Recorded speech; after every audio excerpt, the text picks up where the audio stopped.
Okay, so for this one, first of all, we have to find what cosine equals. So we're going to subtract 3 from both sides.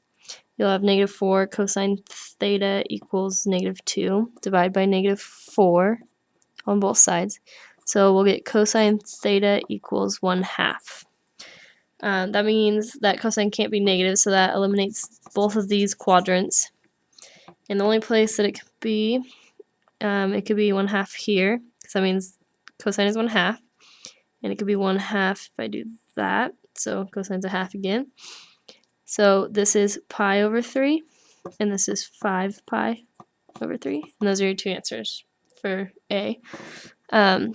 In B, first of all, you look, what's given is it goes from pi over 2, which is right here, to 3 pi over 2.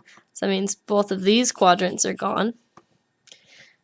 Sine is -1. So for sine to be -1, the only spot it could be is right here. And since it's less than or equal to, that makes sense. So your answer is 3 pi over 2. And for C, sine is -√3 over 2.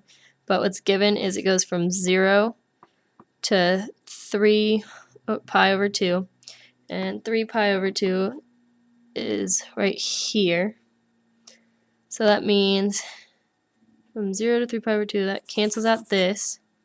Sine is negative, so that cancels out these two. So it can only be in this quadrant. So if sine is going to be -√3 over 2, it's got to be smaller. So you want to go like this. So now this is -√3 over 2. And that spot on the circle is 4 pi over 3. So that's your answer for C. And for D, we know that it goes from 0 to 3 pi over 2, so it can't be that. And cosine is -√2 over 2. So since it can't be positive, it means it can't be this one, so it's only in these two quadrants. And for it to be -√2 over 2, it could be right here, because now cosine is -√2 over 2, or it could be right here. And at this spot, it's 3 pi over 4, and this spot is 5 pi over 4.